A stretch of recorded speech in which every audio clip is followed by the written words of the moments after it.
This Valentine's, you have two choices. You can either sit around lonely and sad, or you can take this chance to remind yourself what a gem you are. Relationships have been put on such a pedestal by society, and understandably so. I mean, it is the highest form of vibration. But now we're putting it so far above ourselves to the point where we forget how amazing we are in our singlehood. The law of attraction also describes that this obsession pushes it further and further away from our experience. Not many people know how to use such holidays to their advantage, and so they miss out on this opportunity for self-discovery. But today I'm going to be sharing with you how to spend Valentine's Day to get back in tune with yourself.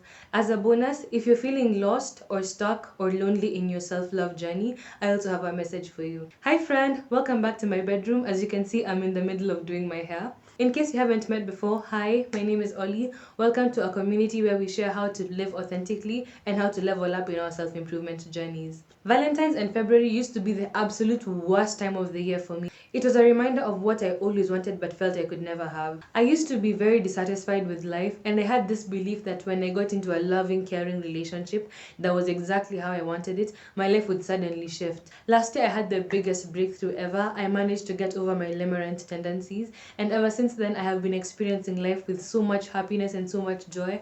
I have been finding happiness with myself. I would love to hear that you've hit a breakthrough in your self-improvement journey, but in case you haven't, that's also okay. Not to worry, we're here for you. This is the first video of a self-love series that's coming up. Link is down below.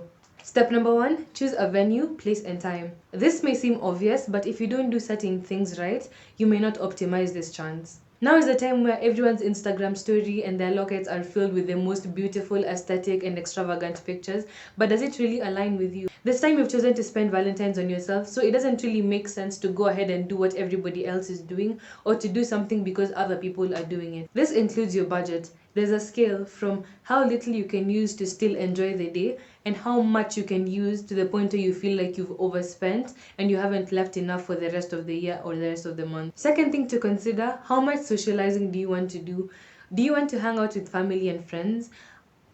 Do you already have plans that involve family and friends? And do you want this to be a time for you and specifically you to allow yourself to unwind and let your thoughts flow? Spending time with family is a category on its own. You may or may not have so much of an influence as to that. Aside from that, I have three categories.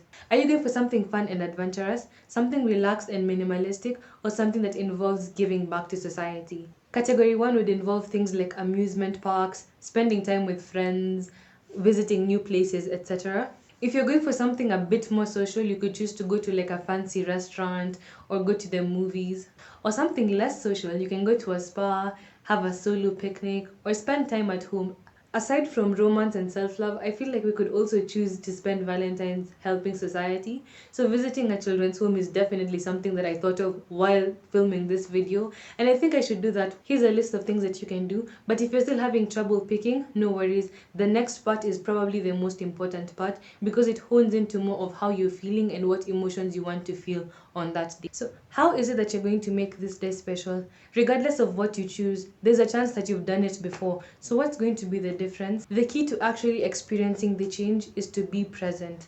Think about it. We spend our time focusing on other things, having our attention split between like 3 or 4 things. Even now, as you watch this video, you're probably scrolling down your recommendations to see what you're going to watch next. If we brought more attention to the fact that moments are fleeting and you only get this experience once, I think we'd be doing more of this. There's this quote I really love: anxiety screams, intuition whispers.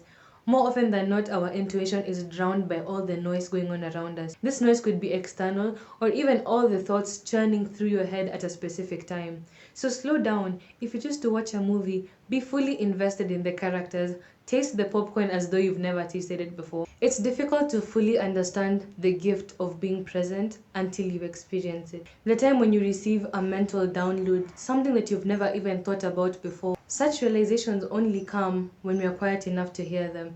Give yourself the time. I would highly recommend doing this, not only on Valentine's Day, because there's so much in our subconscious mind that's trying to come to the surface, but we completely miss it because we're just not present. Think about it in general, not just on that specific day. What emotion do you feel the need for the most? What emotion do you deprive yourself of the most? You can choose to be intentional and make yourself feel that emotion that day. Like I said before, I reached my breakthrough moment last year around August. I've been going out with friends, I've been investing in my appearance, I've been trying to get better and love the journey. I'm not gonna lie, I still feel very uncomfortable going for solo dates. The only time I do it is when I'm studying at a cafe. Well, the last time I tried solo dating, I felt absolutely terrible because I was seeing friends and people around me and I just felt like I wasn't worthy of that. Unfortunately, I can't do it this time because first of all, my finances are geared towards something else. I want to invest in a microphone because this audio quality is not doing it for me. I'm also thinking about how I want to feel. Obviously, I'm on the relaxed and minimalistic side, and the solution would have been to go to a spa. But again, spas are quite expensive. They are quite, yeah, so I don't think that's going to work. So instead, I'm going to spend that day at home. I want it to be a mindfulness day for me. It's been a while since I meditated. I have a scripting letter and I've been reading it every night. It's quite redundant, but you have to. And in addition, for me, it's not just about the day. For me, Valentine's is the entire month of February. So I've already done things to show myself affection. I saw this necklace on Instagram and instantly fell in love. So I chose to buy it. It's a heart with arms hugging it. So I think I'm gonna wear this for the rest of the video actually. And since we're in the topic of gifts, I also bought myself this promise ring in the beginning of the year. You may have seen this in a few of my videos. I promised myself that I would love myself first, no matter what happens in life, and that's something that I've been truly holding on to, and the ring is a reminder for that. Now that I'm all bedazzled with love, it's time for my message. If you're feeling lonely, I want you to know that it's not forever. A bit of a hard pill to swallow. Your loneliness isn't fully coming from you not being in touch with other people. Your loneliness mainly comes from your inability to understand yourself. Think about it. It's easier to blame it on something you cannot control, such as not having other people to understand you. If you truly understood you and knew how to make that thing that's making you feel lonely go away, you would not need another person to do it for you. I know this because for the longest of time, I'm talking almost a decade, I always felt this deep dissatisfaction. I had people around me who really loved me and cared for me, but I just didn't feel connected to them. I stopped trying to fill it because everything I had tried failed. But somehow, after I finally got over my limerence, I learned that love means commitment to myself. Love means dedicating my time, my energy, and my effort to giving myself the best life possible. And as long as I'm working towards something that gives me joy, that gives me fulfillment, I am happy and I am content, and that feeling of loneliness goes away. I mean, of course, I would want to experience life with someone, but that's just it. You can't experience life with someone if you haven't experienced life.